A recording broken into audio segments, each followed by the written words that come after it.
I thought what I would do in this session, John's done a great job in his last session of setting up individuals and personalities and talking about some of the particular points of view as they shaped political parties, as they shaped political philosophies, and as they reflected on foreign policy, of course. What I thought I would do first today is talk a little bit about, in a more general sense, the emerging party views of foreign policy. Because as we know, both the Federalists and the Democratic Republicans, who were still emerging in the early 1790s, were already carving out particular positions on foreign policy, following particular approaches, and driven very much by the party leaders, by what Hamilton on one side and Jefferson and Madison on the other side thought and believed. And so I think in a lot of ways it makes perfect sense to study very closely what the leaders wrote and said and did, because in many ways the party philosophies as expressed in newspapers, as expressed in speeches in Congress, as expressed in, it's imperfect, but the imperfect measurements that we have of public opinion, which could be measured in things like petitions and subscriptions to papers and things like this. Those are, again, admittedly imperfect measurements, but they're about all we have, since we don't have focus groups and exit polling and sophisticated mechanisms for figuring out what 43% of the people think on this issue and 56% on some other issue. So I wanted to sort of start today by talking a little broadly about some of these orientations of the two parties toward foreign policy, and particularly toward England and France, and then work from there toward the particular crisis over neutrality that sprang up in 1793, and then talk about how that played out in the neutrality battle. And as always, I want to spend a little bit of time talking about this, but then save plenty of time for your questions and a conversation about things you'd like to ask about or talk about with these kinds of issues. Can you all hear me okay? Okay. So yeah, I think by introduction that's all I needed to say on that. In many ways, again, as I said, well, let me start with this point. Both the Federalists and the Democratic Republicans, the emerging parties of the 1790s, these are terms that we use as historians somewhat anachronistically, because by 1793, you could argue that there is a Democratic Republican Party. I'm not sure you could argue that there's necessarily a Federalist Party, because the Federalists consider themselves to be simply the government. They were the constituted authorities, in the phrase they used repeatedly. They didn't think of themselves as a party because parties were seen as bad things. They were seen as factions and therefore dangerous to a healthy republic. So the Federalists saw the Democratic Republicans as a party. They didn't necessarily think of themselves as one, even though I would argue they acted as a party. So I'm going to talk today about the Federalist view and the Democratic Republican view. But I think in many ways we just should make a note that these parties are not, as John said, fully formed in any sense. Not the way political scientists would say, well, here's what you need to have a party and you have all these things. So some historians have called them, for example, proto-parties. Other historians have called them partisan, what's the phrase? Partisan, I'll remember the exact word in just a second here, but partisan combatants in a sense, that they're sort of part of groups of partisans that are organized and go after each other. But they're clearly engaged in a kind of what we would call party battles.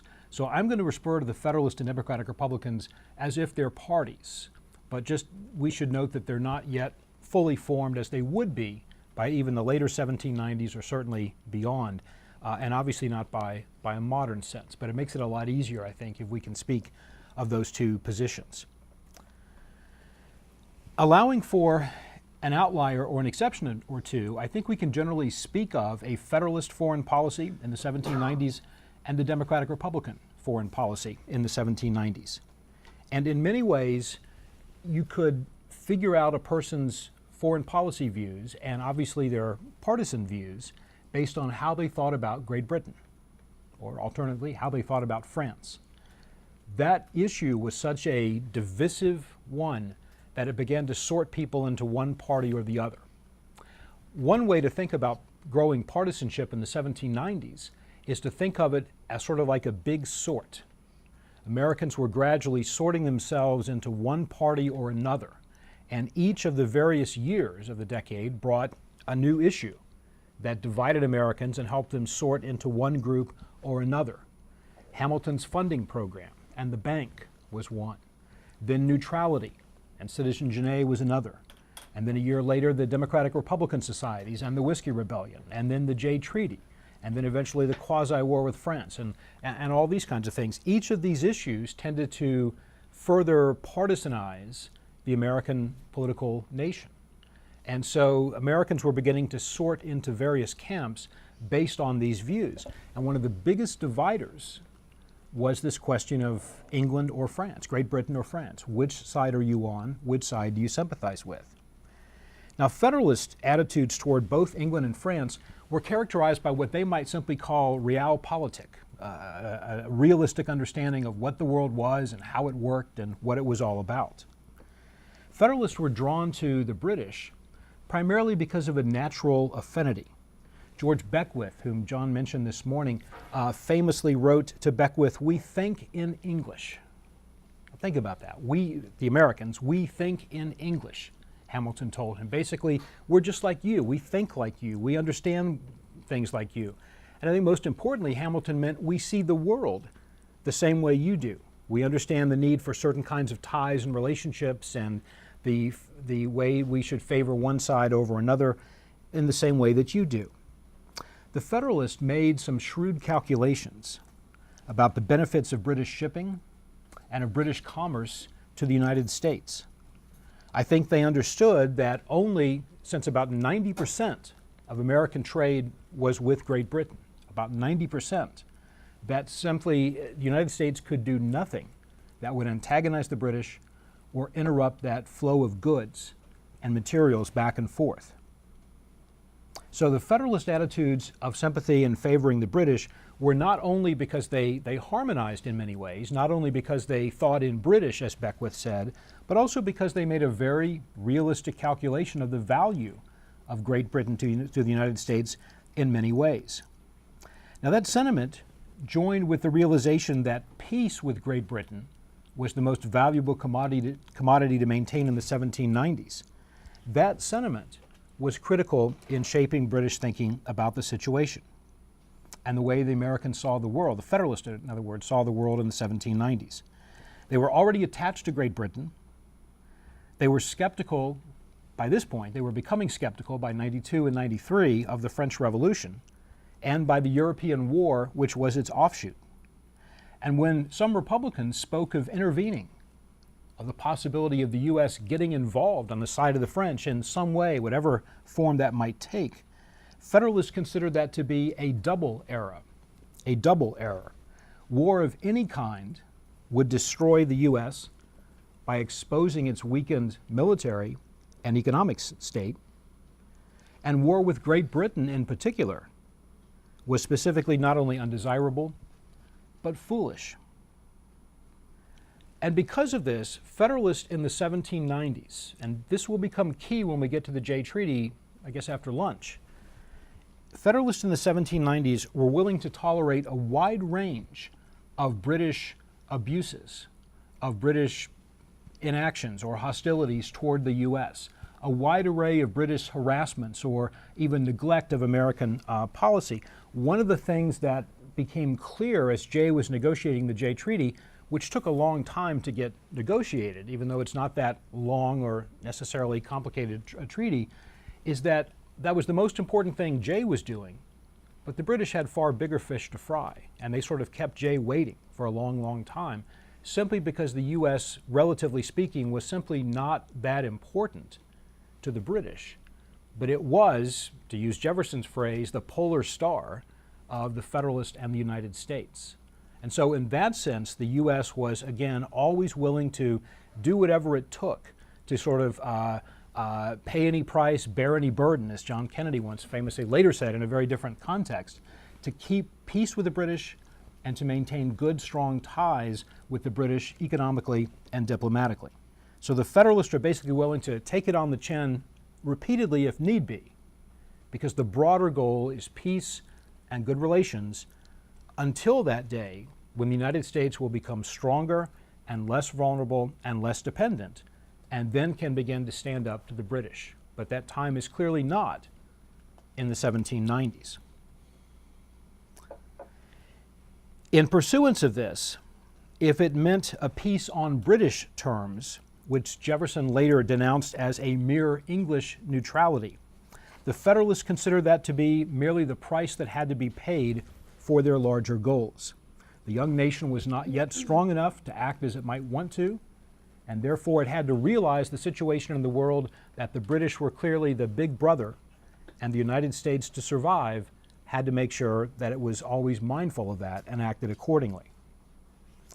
Now, the sympathy toward Great Britain also was coupled with a strong desire for peace that led Federalists to shape policies accordingly. Peace was in many ways the overarching goal of Federalist diplomacy in the 1790s. Hamilton and the Federalists sought time to build the U.S. into the great nation that they wanted it to become by developing and protecting its credit, by developing a central banking system in the U.S., and by strengthening the nation's military. But all these things, of course, would take time.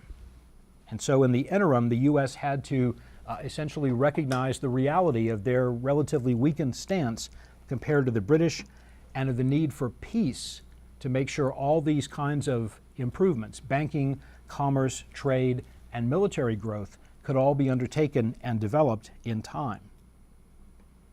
All these required not only the passage of time, but also, as I said, the maintenance of peace. Now, if building this kind of system that the Federalists desired and staying out of war meant accepting whatever terms the British wanted to give us, wanted to accept British harassment of our shipping, meant that we had to accept the British sort of backhanding of us on numerous occasions, that was for Hamilton simply the price that we had to pay. And so the Federalist foreign policy was very clearly pro-British in all the ways that Jefferson and Madison denounced them for, but in all the ways that to Hamilton and the Federalists were simply necessary realities of the way the world worked in the 1790s. Now, the Republican perspective, and the formal name, as you know, is Democratic Republicans. They were typically called Republicans, which of course confuses my students as much as it confuses yours, I'm sure, because they wait, what are these names again? How did they get here? The Republican perspective was quite different. Republicans were ideologically predisposed to still see Great Britain in the context of the American Revolution. In some ways, it could be argued that the Republicans never got past 1776. They still thought of the British as the bad guys. The British were still the villains. And I think it is instructive that Jefferson so many times keeps thinking about the frame of 1776 and the Revolution and putting the British in that position. He sort of freezes them in time as the tyrannical, monarchical threats to freedom that they posed for the colonies back before independence. Republicans had a great fear of aristocracy, of corruption, and John's distinction this morning was a very nice one. It didn't really mean corruption as in, let me pay you money and you give me favors, but it meant corruption as in using influence and influence peddling, as we might call it today. This was, again, part of the British system that in Hamilton's mind made it work, but it was also in Jefferson and Madison's mind disqualifying. It was a terrible policy and a terrible trait. The corruption, the aristocracy, all have combined to create a loss of virtue. And by the 1790s, the fear that Hamilton and the Federalists were trying to replicate in the United States this British system was about the most objectionable thing that Jefferson and Madison could have imagined.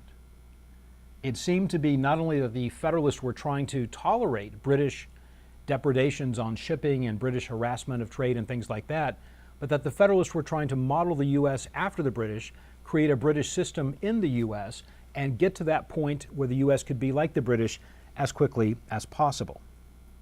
All of this was deeply objectionable to Republicans on all kinds of grounds, ideological and economic, Republicans being largely, but not exclusively, a party of the South and the West, a party that favored farming, commercial farming and development, not centralized banking, not manufacturing, and not urban areas and the growth of cities. In all this, Republicans believed that too much reliance on trade with the British would submerge the Republican experiment, and that everything that had been gained in the Revolution would be squandered in the 1790s if Hamilton had his way and the Federalists were able to carry out their policies. Furthermore, too heavy a reliance on British trade would also hinder the growth of America's own economic self-sufficiency. How are we ever going to produce for ourselves and become independent if we're constantly relying on British imports? How will we ever develop a kind of self-sufficiency with agriculture if all of our trade is still rooted too clearly toward the British? Republicans, in short, feared that the Hamiltonian system was a surrender of virtue, that it emphasized the worst and not the best qualities of Americans, and that it would soon be followed by a loss of real independence. They saw federalism and all things British as being inextricably linked. And when they wrote about foreignness and foreigners in the U.S., as Jefferson and Madison frequently did, they meant Federalist. The Federalists were foreigners. The Federalists were given over to following British measures and British ideals and trying to implement that. And of course, if England was the archenemy for Republicans, then France was the beloved fraternal ally.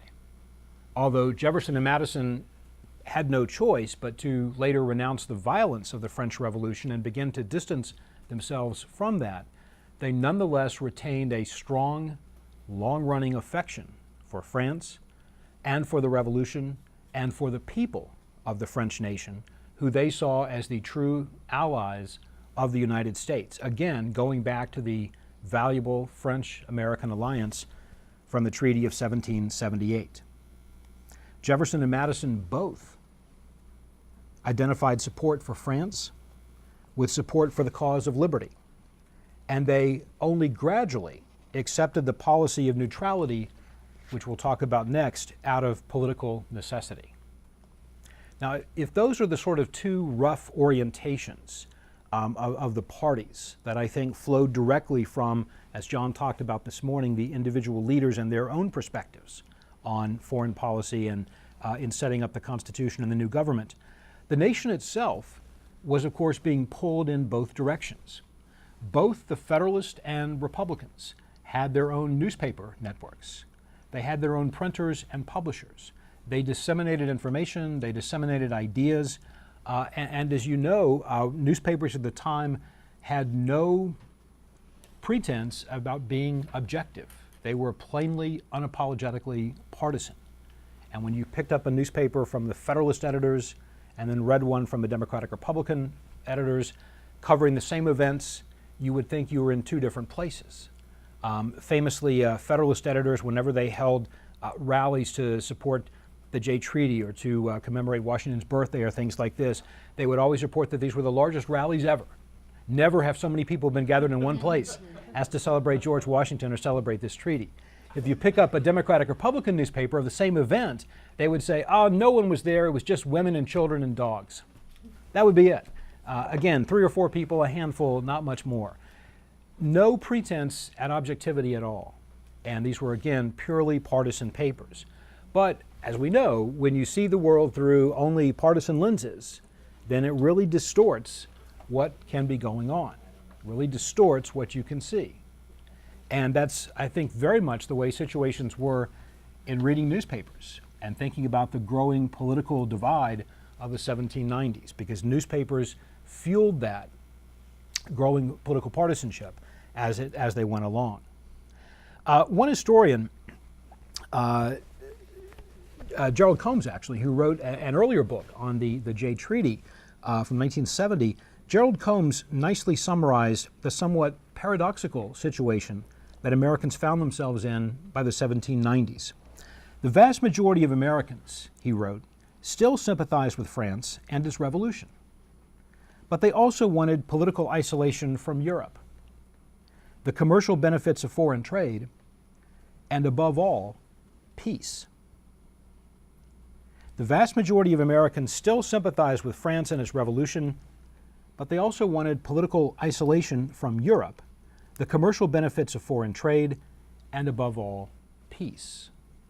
Now, in many ways, this is still the sort of urge for those themes of the model treaty. No political connections, no military connections, free ships make free goods, free trade with other nations. This is still very much what Americans wanted. So they're sympathetic to France, which is the Republican position, But on all those other matters, they are largely in many ways in sympathy with some of the Federalist goals and objectives. And so with both these ideas out there, the U.S. had to steer a very difficult course in dealing with European nations in the 1790s. And that's why if Washington's first term had largely been about domestic policies and politics, the second term would be dominated, not exclusively, but dominated by foreign policy questions. The Washington administration had to confront these problems and these different sympathies head on in the months after April of 1793, when news arrived of the French declaration of war against England. Immediately, two paths were proposed for what Americans might do. Hamilton, the Treasury Secretary, urged a policy of complete neutrality and a renunciation of the French alliance of 1778. Hamilton simply said that treaty is dead and gone. The government that signed it is dead and gone. The king who signed it is dead and gone. We are not bound by that anymore.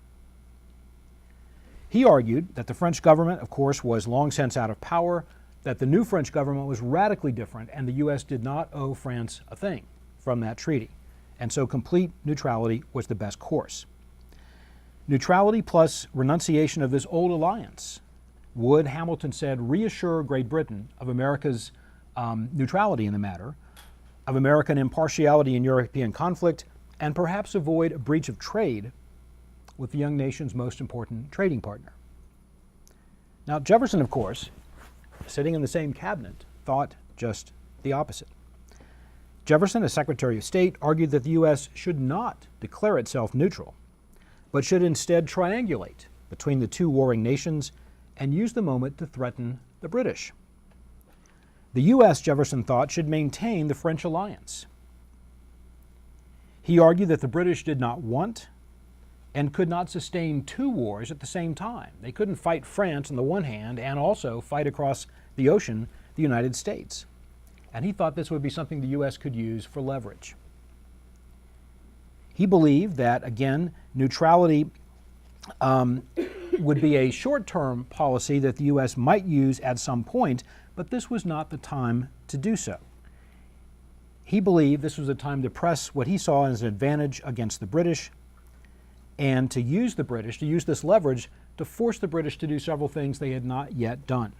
Like, for example, evacuate the Western forts, which they had promised to do in the terms of the American Revolution in 1783, but had not yet done. They might be able to use this to open up West Indian trade to American ships and to respect America's neutral rights in regard to shipping. So Hamilton saw this war between England and France as a time when the U.S. should declare its neutrality, show England that we were impartial in this, and go about business as usual. Jefferson believed that it was a time to show American power, to try to force the British, who he believed did not want a second war, and now should in fact be ready to give ground a little bit on points they had previously refused to.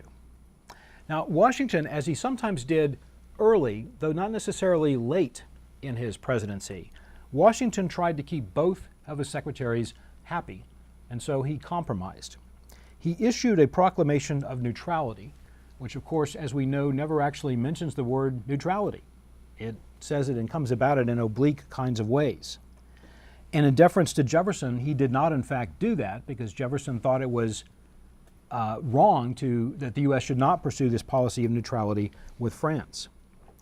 What Washington did do was to recognize the new French government and its minister, Edmond Genet, and Washington believed that his proclamation made sufficiently clear to both the British and the French that the U.S. would honor the alliance with France, but not to the extent that it would harm the process of peace in the 1790s. So we don't want to abrogate the 1778 treaty with the French, but we're not going to do anything in pursuance of that could conflict with the British and lead us to war. This was, of course, a very difficult approach, a very difficult process to try to get through, and not one that the United States could expect to get out of cleanly. There were simply too many competing pressures and forces, and the stakes were too high. In fact, the recognition of Genet opened the way for a very difficult summer of 1793, and opened up a further battle between Federalist and Democratic Republicans that extended into the fall as the two growing political parties battled with each other over these foreign policy matters that had spilled over now into domestic politics.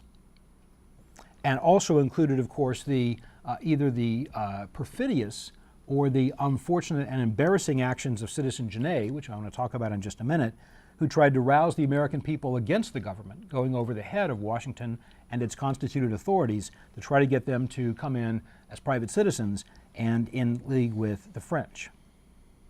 By the time 1793 had ended, the American public, as well as its leaders, were badly divided over this question of foreign policy and badly divided over the proper course for the U.S. to follow. Now, I want to talk a little bit about the impact of the French Revolution in America, because it is, as we've been saying and as John talked about yesterday, is one of those issues that was so large that it loomed over American politics really for the entire decade of the 1790s, possibly beyond. And it was such a major issue, not only as a practical matter for the U.S. to deal with, but also as a major determinant of American political party identities. And as I said before, where you stood on the England versus France matter would tell you an awful lot about someone's politics. If that's all you knew about someone politically, that they favored or opposed one of those nations, you could pretty much predict which party they would be in. And that's one of the major impacts, I think, of the French Revolution in America. For many Americans, I would suggest the French Revolution served a couple of purposes. The most important was to give Americans a kind of nourishment of their own sense of accomplishment in 1776. The French were our sister republic. They were doing in 1789 what we had done 13 years earlier. They were overthrowing monarchical rule. They were establishing themselves as a new kind of government and country, and this sense of brotherhood and fraternity was extremely strong in the United States. Initially, everybody, regardless of political affiliation, supported the revolution, supported its goals, saw this as a great, significant achievement for the French, but also as a major effect on the world stage as well. So the most important initial impact of the French Revolution was to give Americans encouragement that they were on the right path and that other nations were following their example that they had set in 1776. And the second major source of significance, I think, for the French Revolution was that it served as a major dividing line for Americans and the political positions they took. It served as a major way of sorting Americans into either Federalist or Republican camps. Because just as the parties were beginning to get revved up over the domestic policies of Hamilton and the opposition that arose to some of those, here came the French Revolution, which also caused a divide between the leaders and the parties. And this too served as another way of having the French Revolution have an impact on American life. Not until the French Revolution began to become more violent and change its character. And I don't pretend to know all the ins and outs of the French Revolution, because at some point it just becomes so chaotic that unless you are truly a specialist in that, it's hard to know who does what and which party's in power and who their leaders are and who the next group is and the next group is and the next group is and who gets executed and all these kinds of things. But in many ways for Americans, it's not so much the particulars, but the broader sense of violence. Now, all wars obviously are violent, and Americans knew that, but the American Revolution, in the eyes of most revolutionaries domestically at home, had not been all that violent. In contrast, the French Revolution was becoming very deadly and violent internally, as French were turning on other French, as the parties were forming and the groups and the subgroups were forming, and all of this violence seemed to be spinning out of control. Everyone was claiming to be a pure revolutionary or a true revolutionary and denouncing those who had come before as somehow false revolutionaries and executing many of them. All of this led to tremendous chaos and confusion and uncertainty. And then when France went to war with England, with Great Britain, then this was again another major calamity that many Americans saw. So by January and February of 1793, and that's one of my friends once has said that he was going to write a book called 1793. This was way back before everybody had written books about particular years, but he was going to write one about 1793 because there'd be so much stuff that was going to go on then. And you could probably do that and have a very, very long book. By January and February of 1793, King Louis XVI had been executed, the French Republic had declared war on Great Britain, and Europe was now in arms. Now, what all this meant was that the French Revolution was becoming more violent and therefore more concerning to the Federalists. Federalists denounced this. They're out of control. The French have now betrayed their revolution. They cannot be trusted. We don't owe the French anything because of the way they're behaving, and so therefore our allegiance from 1778 is more of an historical fact than it is a reality that we still need to deal with and develop. Now, it's in this context that the French send over as their minister to the U.S. Edmond Genet. And Genet, in many ways, at first, was the hottest thing to hit the United States in a long time, if possibly ever, up to that point. Genet was 30 years old. He was young, gallant, and dashing. He cut a very dignified and exciting figure as he talked to Americans, went to balls and parties, and was feted in various ways at dinners and celebrations. He was welcomed enthusiastically. But just 3 short months after his arrival, Genet's actions had led Washington's cabinet to agree that he would have to be recalled. It took 3 months to go from rock star to this guy needs to be recalled. Call him home and get him out of here. Genet had done one foolish thing after another, muddling the relationship between the countries.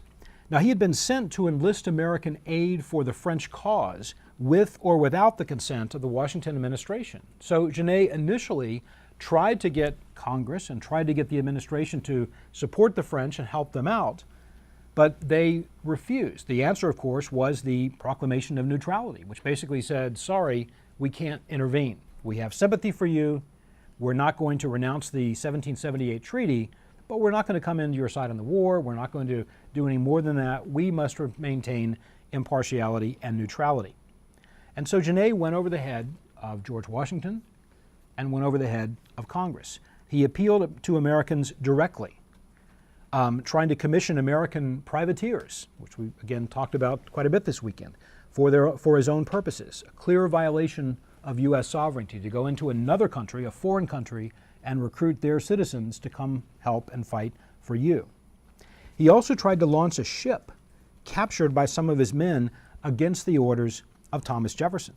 And as I said, in general, he tried to appeal across the country over the heads of the constituted authorities, the Federalists who were largely in power and in office and crafting American policy. Genet's actions embarrassed the Republicans, but they infuriated the Federalists. And all of this led to Genet becoming politically toxic. He went again from being a great hero, someone that people celebrated and welcomed as an emissary of the French Republic, one of our allies from the Revolution, to becoming persona non grata in a very short period of time. Now, as if things couldn't get worse, they actually did for Genet, because once again, another transfer of power in France meant that his party was now out of power. And Genet had been recalled to France to come back, and had he done so, he would have met an almost certain death. So Genet wisely decided to stay in the United States. And at the end of this, I want to come back and talk a little bit more about what Genet did and how he got involved and how he stayed in the U.S. For some time. Ultimately, again, he resigned, he refused to go back to France, I should say, and the Genet affair was exploited by Federalists for great political gain. Genet seemed to be the embodiment of the recklessness and the violence of the French Revolution and the recklessness and the support for violence that Federalists claimed Democratic Republicans were all about. Now, France had, again, as I said, this unique pull on the American public. And that's why, in some ways, the Federalist position of impartiality was a rather difficult sell for them to the American public in some ways. Because again, at the start of this, at the start of the French Revolution, and even when Genet was here for the first few months, the French Revolution still worked very powerfully on the American imagination. The efforts of the French to establish Republican liberty, again, as we said, that was seen as a sister republic, just like the U.S. They were in the same boat as us. They were trying to help us in our fight as well. France also was a challenge to the menace of England. After all, both of us, from the Republican standpoint, both of us saw the British as a threat. And so the enemy of my enemy is my friend. And when you have not only that dynamic in play, but also the long affection for the French and the French people, as well as the treaty and all the after effects of that, then there's a very strong pro-French sentiment that the Federalist policy of neutrality had to push against. And you can see how Genet was the best possible gift the Federalists could have gotten. When Genet came and did all these things and appealed over the head and went against the constituted authorities in Washington and behaved so recklessly that the cabinet agreed he has to be recalled, that was the best possible gift that the Federalists could have gotten. That helped them make the argument and sort of crystallize the argument about how bad and dangerous the French were and how the policy of neutrality really was the best one, and how could we possibly ally ourselves, as the Republicans wanted to, with a country like France that's now gotten so out of control. Now, this political pull that France had obviously had its limits, because not even Jefferson and Madison were in favor of going to war with France against the British. That was a bridge too far for them. There was really nothing in the Republican position that contemplated fighting with the French, getting involved in the war, and going against the British militarily. The hope was that expressing sympathy, expressing this undying connection and appreciation for what the French had done for the U.S. in the Revolution would be enough, that you could do that and not have to pay a price, that the price would not be involvement in the war, as the French were hoping that the U.S. might do. This was the sentiment that Republicans had tried to preempt. There was a real war, they thought, going on, but the war was against British principles and the British party in the United States. Jefferson famously kept calling the Federalist monocrats, the monocrats, these monarchists. If they could, they would establish a king. They would establish a monarchy in some ways. And he often pointed to a careless phrase that Hamilton had used in the June 18th speech of the convention, or he pointed to other examples of Federalists at times, or he pointed to the celebration of Washington's birthday, February 22nd of each year, which was modeled after, in some ways, the King's birthday and the celebration of King's birthdays in Great Britain. And this charge of monarchy and monarchism was one that the Republicans made consistently against the Federalists, as a way of trying to show the danger and the influence of British principles and how they had invaded American politics. So in some ways, the sentiment for France, the sympathy and support for France, was the Republicans' way of building a counterweight to that pro-British feeling that they saw in the Federalists. The Republicans never seriously contemplated going to war with the French against the British, but they also wanted to make it very clear where their sympathies were. And they wanted to make it very clear that they opposed the British and the impact of the British Party, the Federalist, in U.S. politics. And so the Republicans in 1793 faced a very difficult challenge. Genet has embarrassed them. Jefferson and Madison are furious that he's acted the way that he has. They realize that Genet has undercut their position, has made their job very, very difficult. They can't support Genet, and it's hard even to support the French position without seeming to be against the administration and against George Washington and against the policy of neutrality. So they are really caught between the proverbial rock and another rock and then a hard place. I mean, they're in a bad, bad situation in terms of trying to figure out what they can do in foreign policy. And so the Republicans needed something as a means to try to rally support, because very quickly public opinion was swinging against France and therefore against the Democratic Republicans and toward the Federalists, if not toward Great Britain, by middle 1793. The Republicans tried to maintain public sentiment for France and neutrality.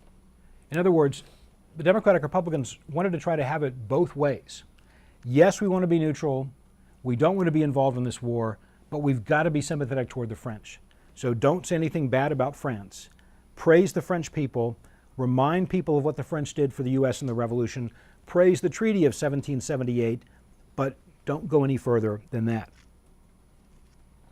Now, it's a very tough political position to try to carry out.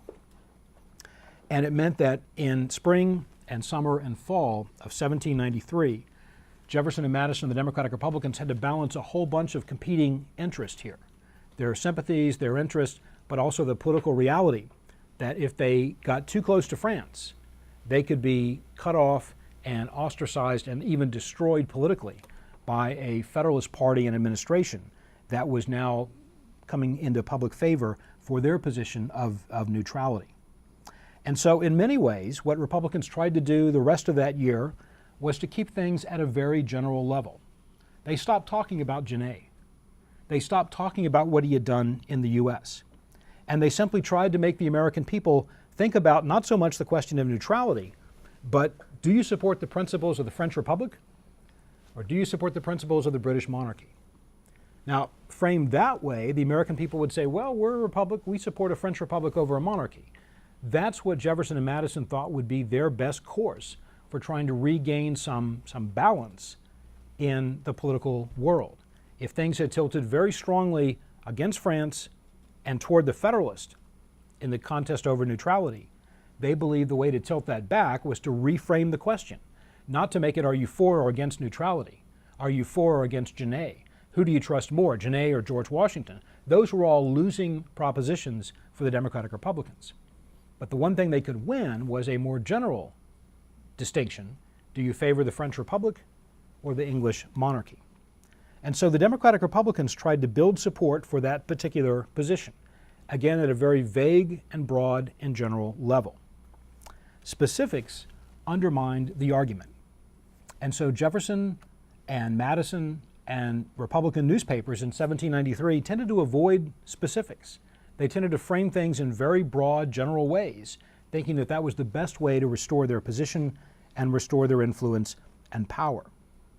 What they wanted to do was to build particular support for the idea of a French Republic and generalized American support for that. They wanted to connect the dots between support for the French Republic with the emerging Democratic Republican Party, which they were leading, and then to put on the opposite end of the spectrum the Federalists, the monocrats, as Jefferson kept calling them, and their support for the British and a pro-British neutrality. Part of what the Jeffersonians were arguing is that neutrality was not really neutrality, it was a pro-British neutrality that basically knuckled under to the British. And they argued that's not the same thing as a genuine neutrality between the nations. And then, having done these things, Republicans were hoping to ask for a kind of public referendum in some way on who would best uphold those popular sentiments. But again, to do all this, Republicans would have to be careful to define the terms in general ways, to keep the argument at a very high level of abstraction, and to try to maintain this process over all the clamor going on around the country. Now, this would never have been easy, even if they were unopposed. And of course, they were fiercely opposed by Hamilton and the Federalists. Hamilton played this game quite skillfully, and he knew exactly what was needed to do, what needed to be done to upset Federalist plans. Republicans wanted to keep things as general as possible, but Hamilton wouldn't let them. He insisted on exposing and repeating over and over again all of Genet's embarrassing actions, all of his wrong statements, all of his actions for trying to recruit privateers and turn Americans against their government and their leaders. He wanted to emphasize the illegal and underhanded and traitorous actions, and to place as much responsibility for them on the Republicans as possible. Hamilton wanted to frame the Republicans as being enemies to peace and enemies to order, and even as undermining the government's own policy of neutrality. In fact, in Hamilton's eyes, and to read Federalist newspapers from the summer of 1793, Jefferson and Madison were bad guys. The Republicans were deceitful, traitorous, underhanded people themselves. They were the ones favoring France and intriguing against their own government. Now, this was all obviously an exaggeration, but this is the way Hamilton was pushing this story. Hamilton wanted to make neutrality a test not only of good common sense and good judgment, but also a test of loyalty to the government If you support neutrality fully, you're a loyal American. If you quibble with it or don't or refuse to say so outright, you're not. Again, framed that way, it's a very stark choice that helped to drive people into one political party or the other, but that also tended to isolate and marginalize the Democratic Republicans. Now, the problem for Republicans, of course, was that in some ways, and it could be argued this happened several times in the 1790s, the best, wisest policies were actually the ones that the Federalists advocated.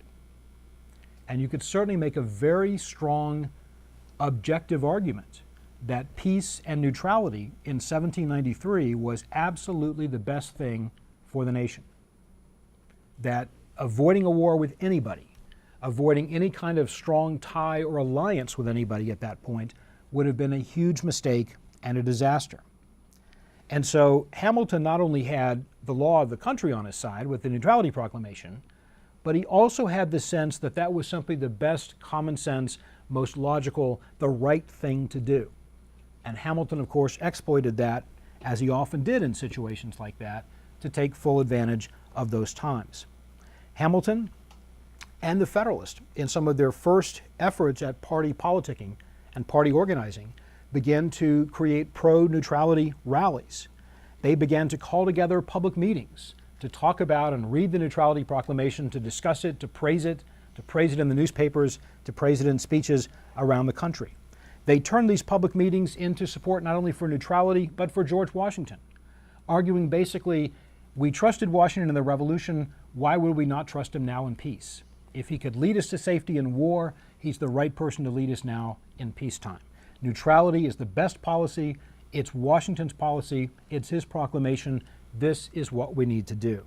You support neutrality, you support Washington, and oh, by the way, he didn't say this, but what of course that did was also build support for the Federalist Party, because the Federalist Party happens to be the party of Washington and the party that supports neutrality. And if you want more people in public office who support neutrality and support Washington, then vote for people who think the way they do, and therefore build support for the Federalist Party. So in many ways, on top of everything else it was, the Federalist actions during neutrality were also a means of party building. They were a means of building support and winning converts in this great sort that I've talked about of moving people to one party or the other. This was one of the ways that Federalists did exactly that, to help bring people to their side. Now, Jefferson and Madison recognized, as they would a few more times in the 1790s, that they had been outflanked, that Hamilton had sort of gotten to the high ground and was ready to crush them if they went too far. And so Jefferson and Madison soon, late summer, early fall of 1793, began to beat a strategic retreat. They sort of figured out, okay, this is going to be a losing effort. We need to cut Genet loose. We need to cut this opposition to neutrality loose. Stop quibbling over this business. We don't want to renounce France or renounce the treaty, but let's just stop talking about this. It's sort of like, Tim brought up football. I'll make a football analogy. If you have a terrible play on second down, and the option is to keep scrambling back and losing more and more yardage and bring up 3rd and 47 or something like that, or just throw the ball out of bounds and get to 3rd down. There's the old saying in football, just get on with the play and then get on to the next play. Just throw it away and get on to the next play. That's very much, without football, what Jefferson and Madison were actually doing. They sort of said, we need to cut this loose. This is a bad proposition for us. Let's get out of this and get on to the next issue. Maybe the next issue, maybe the next controversy will be more favorable to us. Maybe we can avoid being boxed in the way Hamilton and the Federalists had boxed us in on the neutrality question. And so what to do? As I said, they basically decided to cut their losses and go on. Jefferson showed his sure political instincts in an August 11th letter he wrote, August 11, 1793, that he wrote to Madison. Jefferson assessed the party's current situation, and he set forth a plan for what the Democratic Republicans should do in the next Congress. They should, first of all, just stop quibbling about the proclamation. Don't try to make a technical argument. Don't try to get involved in things. Public support for neutrality, in part because of these Federalist rallies and the Federalist campaign for neutrality and the equation of that policy with George Washington. Partly because of that, support for neutrality was so strong that the Democratic Republicans could not be seen as being against it. You never want to be against a measure that 80% of the American public supports. That's just not a good place to be. And so Republicans, said Jefferson, should just stop quibbling about the proclamation and get on with it. Second, they should refocus attention on Hamilton himself. There was in the House a congressman named Giles who had been investigating Hamilton for his conduct as Treasury Secretary. Jefferson wanted that investigation to get ramped up full speed because Jefferson was confident that you could, in fact, investigate Hamilton and find corruption. Not only corruption in the influence peddling sense, but real kinds of corruption in the money changing hands kind of sense as well. And so what Jefferson wanted to do politically was to, what you often do in politics if you're losing, change the narrative, change the story. Say, we're not going to talk about this, we want to talk about that. And so he believed that Republicans in the House should refocus attention on Hamilton's conduct as Treasury Secretary. Ask him lots of questions. Ask him for information. Make him give over information and talk about what he had done and explain and defend it. Maybe he hasn't done anything wrong, but you could certainly refocus attention on something that puts Hamilton on the defensive instead of the Republicans being on the defensive all this time. And the third thing Jefferson recommended to Hamilton in this August 11th letter was that the Republicans should finally just withdraw from this difficult situation, which wasn't really any more than a means to an end, and refer to the real pursuit of the real end, which was stopping the Hamilton program. And so in this, they recognized that you should not continue to talk about neutrality and fight on this. The real problem was the Hamiltonian program. And that's where Jefferson said we have to refocus. Genet's been a diversion. This whole battle over neutrality's been a diversion. Everything that's gone on this summer has been a diversion. We need to refocus our attention on the real threat, which is Hamilton and the Hamiltonian program. So let's investigate him. Let's call into question what he's done. Let's get back on this ground and let's launch an attack on Hamilton that turns things back in there. Yeah, Tim? This August letter was 93? August 11th, 93. I'm having a hard time thinking, because most of the Helvetius Pacificus Helvetia Mm-hmm. is fall. Mm-hmm. After this letter, so it doesn't seem like they're, at least at its face, it doesn't seem like the Democratic Republicans are giving up, as you're suggesting. They're not. I think what they're doing, I think you're right about that. What Pacificus Helvetius is really this constitutional discussion, right? About constitutionally, who drives foreign policy. So that's a more battle on constitutional grounds where the Republicans thought they were on very solid footing. Genet and neutrality and what Genet's done, that's a losing proposition. So yeah, I think in this course, they continue that opposition, but they really change the story there too. And Pacificus Helvetius, as Tim will take us through this afternoon, is really all about constitutionally who is in charge of foreign policy. What's the role for the legislature? What's the role for the executive? What Jefferson wrote, and he concluded this letter to Madison, and this again a private letter between two very, very close friends. I believe it will be true wisdom to approve unequivocally of a state of neutrality, to abandon Genet entirely, with expressions of strong friendship and adherence to his nation and confidence that he has acted against their sense. In this way, we shall keep the people on our side by keeping ourselves in the right. So Jefferson recognized that any further defense of Genet or French activities or anything else would put them on the wrong side. What they could simply do was to say, look, Genet's not a true representative of the French people. The French people are good people, but Genet was an imperfect representative of them. He's acted against their sense. So let's cut Genet loose, reaffirm our support for neutrality, and again, sort of live to fight another day. Republicans in Congress that fall wound up taking his advice. There was little difference between Republican and Federalist resolutions, and George Washington welcomed them all as supporting his policy, the administration policy, and the American policy of neutrality. When Congress had reassembled in December of 1793, there was what one historian has called a kind of partisan equilibrium that had been restored to Congress. And the Republicans had survived with a minimum of damage. That summer, it looked like they might be fighting for their political lives. But the strategic retreat, the way they found around that, had sort of allowed them, again, to get out of that second and long and get it back to third and manageable, so they could actually have a chance to convert a first down the next year on a different set of matters. Sorry for all the football metaphors, but Tim brought it up. So, now, as I said, in his message, when Washington welcomed all this coming in from Congress, in his message, Washington actually said good things about France, drawing on the revolutionary heritage the two countries shared, and bad things about the British. Both houses of Congress assured the president of their full support, and, of course, of full support for this policy of neutrality. And the Democratic Republicans had weathered that potential storm and survived intact to press their case later on different and less difficult grounds. And that would be in fact what they would do when the year turned to 1794, and in fact new issues, domestic and foreign, began to come up. Now, I want to close by talking about Genet, as I promised I would a minute ago. If Genet had ever had a chance to carry out his mission of winning American support for this, he was by now clearly ruined. He was wanted for hanging by his own country. He was completely ineffectual. He was persona non grata in France and in the United States. But he retired to his new home in upstate New York, where he had married George Clinton's daughter. I'm right, John, right? Yeah. George Clinton's daughter in upstate New York.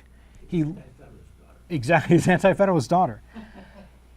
He lived out his life on that farm in upstate New York and seemingly never quite figured out exactly what had happened to him in 1793, how he had gone from being rock star to you need to get out of the country in a short matter of 3 months. Now eventually, and I think this is interesting, eventually he would blame not Hamilton, and he wouldn't blame what he called, quote, old Washington, but the person Genet refused to, the person he blamed, the one he pointed the finger at, the one he was never going to say kind words about, was Jefferson. Because he claimed that Jefferson had sold him out, that he and Jefferson were at the same point, they had the same goals. Jefferson always claimed to support the French Revolution. Genet claimed he was doing that as well. Genet claimed he was supporting the alliance, but Jefferson had been the one that sold him out. And remember, Jefferson had been the one who wrote to Hamilton, we should cut him loose. Just let him go. What was the exact word? Abandon Genet entirely, is what Jefferson had said. And so Genet, in a sense, I guess, did figure it out. He did figure out he had been undercut by Jefferson. And to the end of his days, he didn't blame the Federalists for his problems, for being discredited. He didn't blame Hamilton or Washington. He blamed Jefferson for selling him out. And lastly, in 1831, Tocqueville visited Genet on one of his famous tours of America. He wanted to learn more about Americans, wanted to talk to people, wanted to get a sense of what was going on, and he thought Genet, because of his unique perspective, would have a lot of things to share. Well, reportedly, they talked long for one summer day until nearly sunset on the farm, and then Tocqueville rode away. But in Tocqueville's Democracy in America, which came out shortly thereafter, there was, of course, a lot of words in that book, a lot of stories, a lot of things being recounted, but there was not a single word in Tocqueville's book or his journals about that conversation with Genet. It must have been fascinating, but we will never know, apparently, what was or was not said and what Genet may have communicated to him in that span. Now, again, on this question of neutrality, and as Tim has noted, we'll talk about this again today in looking at Pacificus Helvidius, because not only was it a foreign policy issue, but it was also, of course, a constitutional dispute. So it's sort of a classic twofer, right? You get two controversies for the price of one with neutrality. There's a lot going on here, and that's something we should say for later. But again, I think the foreign policy element here, as I hope to have suggested, cannot be divorced from the domestic political consideration, because they really worked hand in glove. And just as the controversy over France did not exist in a vacuum, what was going on in that broader context was this controversy and the growing rivalry between the two political parties, the rising Federalists and the rising Democratic Republicans. And so in all this, what you have then is the confluence of any number of different strands of controversies and ways of thinking about the crisis. You've got political issues involved, you've got constitutional issues at stake, you've got foreign policy issues at stake. And it's for those reasons that I think neutrality and the proclamation and the debate over it certainly makes it one of the most important foreign policy disputes of the new nation, and arguably, again, because of all that's involved and the stakes and the ramifications of that for later on, it certainly becomes one of the most divisive issues in all of American foreign policy as well. And certainly one of the signal events of a decade, the 1790s, that's got no shortage of important signal events as well. Now, that's what I wanted to say about it, but what would you like to say about it? Or what questions do you have, or comments, or observations? I have a question about those Federalist rallies. Mm-hmm.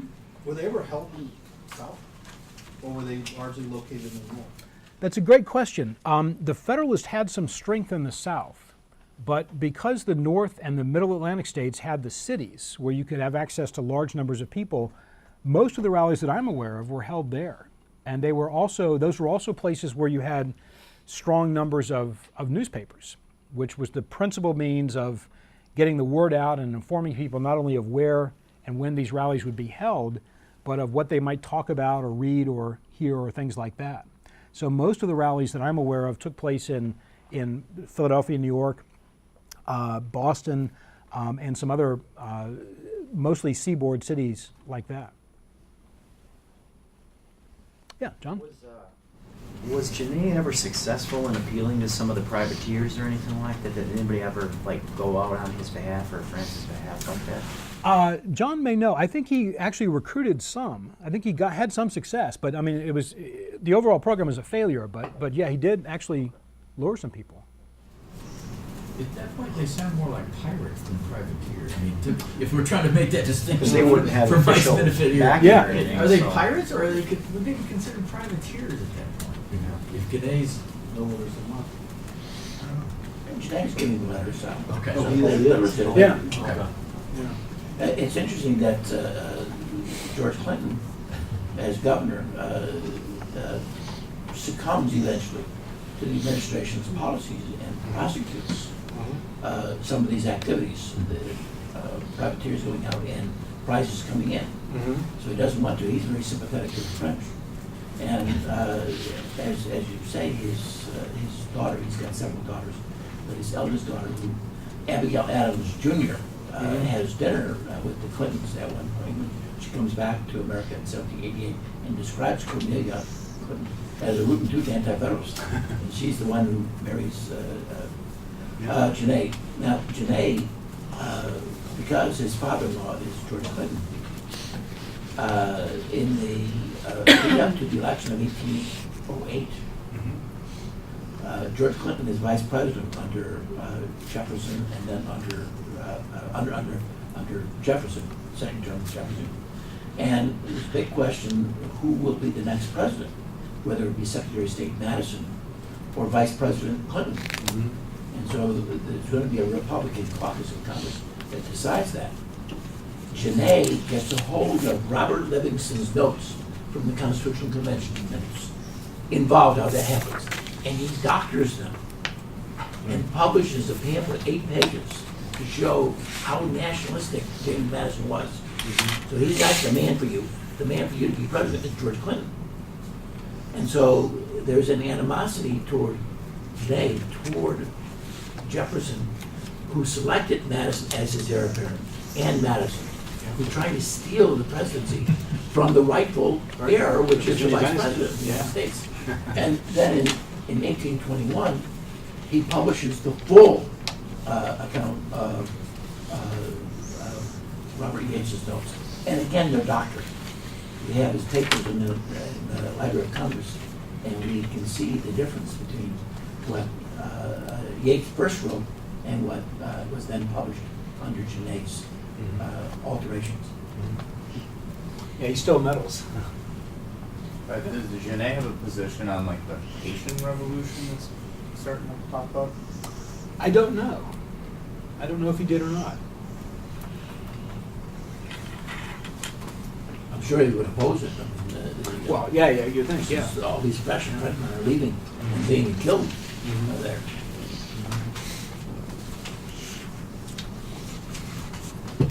How aware was the average citizen of what was going on both sides concerning, I mean, you give so much interesting background on this as far as conflict. Does the average citizen understand and see that, or are they just seeing that through a newspaper alone? Are they getting much more information to be able to make up their own mind on what's going on? I think largely what you knew came from newspapers, unless you had some sort of first-hand information from being involved in something. If you're around Congress or happen to be in Philadelphia or have some connection with the Foreign Service or something like that. So I think for most people, what they knew was what they read, which is why it made a tremendous difference what newspaper you read, or which range of newspapers you read. And if you read, again, consistently Federalist papers or consistently Democratic Republican papers, that was really your worldview. And so in terms of what people may have known, it pretty much would come entirely from that. So it would be secondhand knowledge and sort of derivative of that sense, but also one that was filtered to fit a certain framework and a certain position. Again, these newspapers were so stark often in their portrayals, even when they're talking about the exact same document or action, or as I said, rallies. They describe rallies in very different ways. So because of that, based on what you were reading, that would be your position and your worldview. So the connection between newspapers and political affiliation is very, very strong. And that's historians like Jeff Pasley and others have written books about newspaper politics in the early republic and that connection of newspapers and the rise of partisanship and partisan papers and the growth of parties. And then what that led to, not necessarily immediately, but in that next generation, would be the involvement of more and more newspaper editors in politics, running for office, and certainly managing campaigns and things like that. So I think that what you read really did color to a great degree what you would know. And it might be, not only would it be skewed in some way, but it might also be very, very partial in terms of only giving you a little bit of the sense of the full range of things going on. So the newspapers also published debates in Congress. And so those debates were available to private citizens. There's a wonderful letter that John Adams writes that historians often cite and teachers love, in which he describes the American Revolution. And he says that 1/3 of the people favored the revolution, 1/3 opposed the revolution, and 1/3 were apathetic. Now that's totally incorrect, because the letter that appears in is much later. It's in the 18 teens, and it's on the second page.